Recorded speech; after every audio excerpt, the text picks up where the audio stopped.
Morning. Okay, so it's Sunday and I switch on the telly, and I don't know if anyone else has noticed, but I feel like the armed police, like you never hear about the armed police in the UK.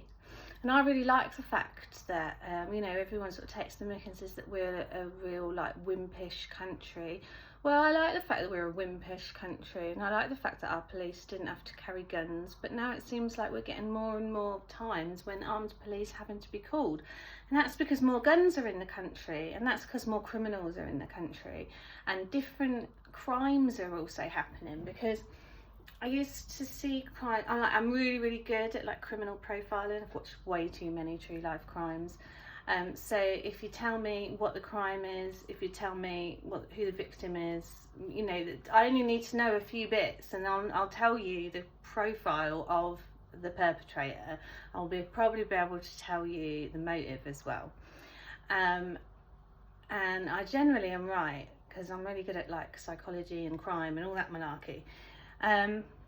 And what I've noticed is that crimes generally, crimes have always happened. There's always been violence, and actually, if you look into like deep figures, you'll find that the crime violence is actually reduced in the history of mankind.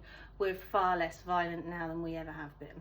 However, because of media covering the world, you don't just hear about crimes that are happening on your doorstep. You could hear about crimes that are happening in the US as quickly as the people in the US are hearing them.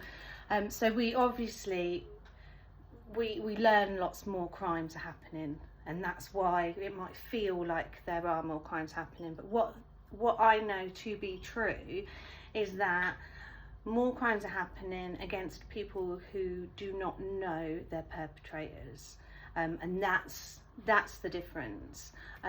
So stranger crimes, religious crimes, terrorism, these huge, massive, barbaric, couldn't possibly be an accident kind of crimes, or mass attacks on trains, or just really vicious attacks against a lone woman. Like these kind of crimes, they hit in home because they're different. They're different. And I think a lot of them are based on sexual violence. And that is because we have imported a lot of people who believe in a completely different way of life to us. Tell me, what are the benefits of multiculturalism apart from takeaways?